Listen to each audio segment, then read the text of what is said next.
여러분 안녕하십니까? 제21대 국회의원 선거가 실시된 지 한 달이 지났습니다. 이달 말 개원을 앞두고 이번 국회의원 선거에서 당선된 당선인들은 바쁜 일정을 보내고 있을 것 같습니다.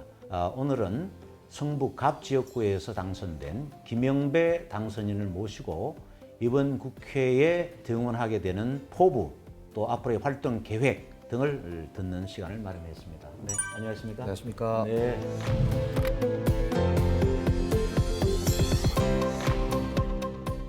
먼저 축하드립니다. 아이고, 감사합니다.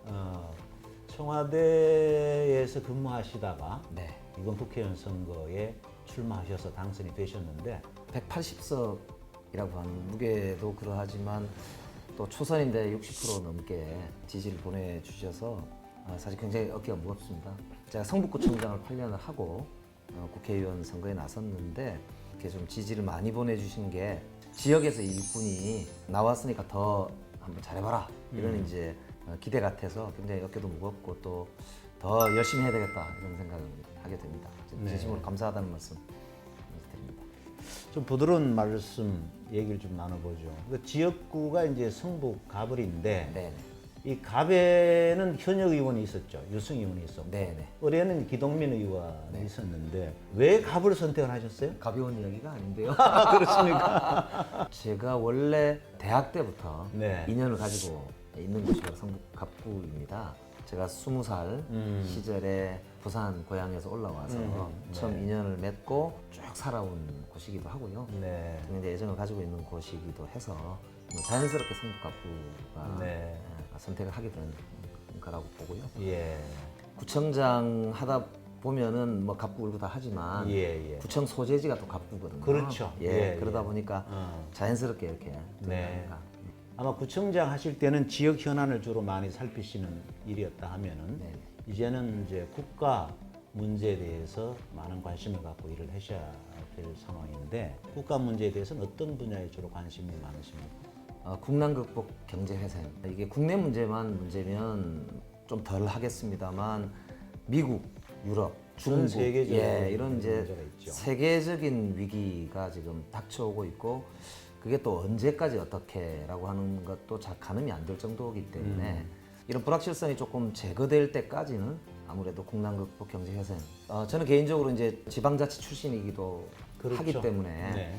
국가 거버넌스 혁신에 굉장히 관심이 많이 있습니다. 네. 그러니까 이번 코로나 위기를 극복하는 과정에서 정말로 시민력이 대단한 국가의 자랑이라는 걸 우리가 보여줬단 말씀이에요. 그렇죠. 그런데 그게 이제 지역마다 지방 정부들이 또 어떻게 하느냐에 따라서 정도가 상당히 다르다는 점도 이번에 우리가 그렇죠. 느끼게 됐거든요. 예. 자치의 역량, 시민의 힘 이런 게 이제 국가 발전에 큰 밑받침이 된다는 점을 확인했기 때문에 네. 중앙 집권적인 현재 우리나라 국가 거버넌스를 네. 자치와 분권과 그리고 시민 참여를 통한 시민이 만족하는 민주주의 국가로 우리가 좀 발전하기 위해서 가장 핵심적인 게 결국 국가 거버넌스를 이제 시민과 함께 만들어가는 협치 거버넌스로 바꾸는 거 아닌가. 의정 활동의 상당 부분을 거기에 좀 투여를 할 생각입니다. 더불어민주당은 여야 관계 180석의 거대 정당이기 때문에 독주하는 모양도 안 비춰야 될 것이고 또 협치도 해야 될 텐데 주로 어떤 부분에 중점을 두고 원내 전략을 세우고 계십니까? 국난 극복이 이제 중요하다는 민심이 확인이 된 거지 않습니까? 6월 달에 제출 예정으로 있는 추경 또한 30조 이상 되지 않을까 이렇게 보던데요. 3차 추경을 하기 위해서도 개원 협상은 최대한 빨리 해내는 게 우선 급한 과제인 것 같고요. 민주당 소속 177명 국회 의석수를 가지고 단독으로 할 수 있는 일도 당연히 많이 있습니다만 결국 야당과의 협치가 굉장히 중요하다고 생각이 됩니다. 국난 극복을 위한 이제 여러 가지 현안들 처리를 위해서 야당의 대승적 협조가 반드시 요청이 된다고 보고요. 그걸 위해서라면 저희들도 얼마든지 야당과 함께 협상하고 그 당리당략을 떠나서 국가적 난제, 이 어려움을 극복하는 데 힘을 합쳐야 되지 않을까.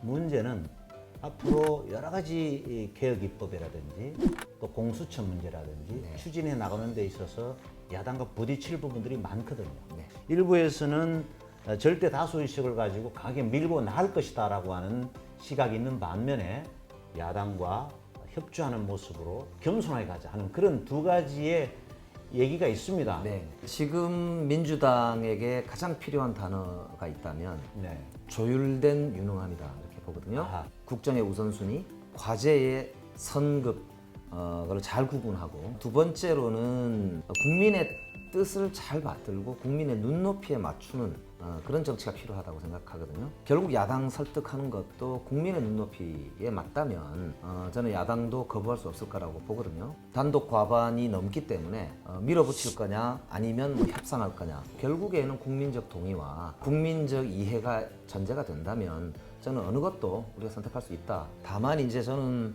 최대한 협상하고 협치하는 노력은 정치의 기본이고 그게 좀 민주주의의 기초 아닙니까? 네. 그래서 최대한 야당을 존중하고 함께 해야 된다 그렇게 생각하고 있습니다. 최근에 선거 결과를 보면 미래통합당은 영남에 네. 거의 집중되어 있는 듯한 모습을 보입니다. 20대 총선에서는 그래도 영남 지역에서 또 많은 의원들이 여당 의원들이 당선이 됐지만 네. 이번엔 좀 줄어들고 해서 영호남 지역주의가 굉장히 더 악화되는 것 아니냐 하는 그 우려도 있고요. 이런 영호남 지역주의를 극복하는 문제에 대해서 평소 그와 관련돼서 생각하신 게 있습니까? 저도 이제 청와대에서 노무현 대통령 모시고 네. 뭐 5년 가까이 계속 일을 했었는데요. 네. 이제 노무현 대통령께서 지역주의, 타파를 가장 중요한 자신의 정치적인 목표로 생각하셨기 때문에 특정 색깔에 네. 이제 이렇게 지도가 그걸 보면서 굉장히 참 가슴 아프다라는 네. 생각을 했었는데 다만 근데 이번 선거 결과가 저는 지역주의의 바로인가에 네. 대해서는 조금 생각이 다릅니다. 예. 그렇긴 하지만 안타까운 건 뭐 저도 같은 생각이고요. 그런 면에서 보면은 저는 지방자치 선거 때 네. 보여주셨던 민심의 결과를 민주당이 지켜내지 못했다는 점에서 보면 민주당이 좀 반성해야 된다고 저는 생각합니다. 부산, 울산, 경남의 광역단체장들을 전부 지방선거에서는 이제 이겼었는데 저희들이 굉장히 뼈아프게 그 점에 대해서는 새겨야 된다고 보고요. 다만 이제 희망적인 것은 부산 지역의 경우도 지지율은 지난번 총선보다 더 올라갔거든요. 네. 그렇기 때문에 그만큼 또 기대가 있다고 보기 때문에 잘 한다면 극복할 수 있다라는 희망을 받기 때문에 그런 점에서는 저희들이 좀 더 책임 있게 고민을 할 생각입니다. 지역주의를 타파하기 위한 방안 중에 하나로 비례정당, 네. 비례대표제의 뭐 확대 내지는 다양성의 회복. 그 결과가 이번 선거법 개정으로 나타났었는데 그게 여러 가지 왜곡된 상황들이 이제 정치적으로 벌어지면서 잘 이렇게 결과가 매듭되지는 못했다. 그 선거법은 빨리 개정을 해야죠. 지금 이 선거법은. 그래서 저는 선거법 개정 그 자체도 중요하지만 네. 이 평가를 도대체 왜 이런 결과가 나왔는가, 위성정당을 만드는 논란이 왜 발생했고 네. 불필요한 논란들이나 오해 혹은 아니면 충돌 이런 걸 막을 수가 있겠는가, 네. 여기에 대한 사실은 공유가 되고 나서 그러면 이제 문제점이 진단이 되고 상호 그럼 어떻게 하면 되겠다라는 것이 자연스럽게 도출이 될 것이기 때문에 네. 법 개정 자체보다도 오히려 저는 그 평가를 아하. 잘 공유하고 국민들하고 그 방향성을 잘 정립해내는 게 필요하다고 보거든요. 그 지방자치단체장을 오래 하셨기 때문에 지방자치에 대한 이해는 누구보다 상당히 깊을 것 같아요. 지금 이제 지자체가 실시된 지 한 25년쯤 됐죠. 그렇습니다. 예, 95년도에 네. 했기 때문에 대한민국 지방자치 해보시니까 어떻습니까? 나름대로 성과도 있겠지만 아쉬운 점이 있다고 그러면 제도적으로 보자면은 2할자치, 3할자치 이렇게 얘기를 하잖아요. 권한 면에서 보면 3할자치, 재정 면에서 보면 2할자치 정도 되거든요. 내 살림살이의 80%는 중앙정부가 그렇죠. 이제 쥐고 있는 거고요. 권한상으로 보면은 그러니까 여러 가지 뭐 일하는 것과 관련돼서는 3할자치라고 이제 하는 거기에 대한 갭이 있겠군요. 지방자치에서 할 수 있는 일들이 네. 그렇게 썩 많지가 않아요. 예를 들면 그렇죠. 서울시장이 치안과 관련돼서 교통과 관련돼서 전혀 책임을 질 수가 없는 구조거든요. 맞습니다. 네. 그러니까 시민생활과 직결되는 이런 문제들에 대해서 지방자치 단체가 사실은 책임 있게 일할 수 없는 구조라는 점에서 보면은 자치와 분권에 대한 요구가 높을 수밖에 없다고 보고요.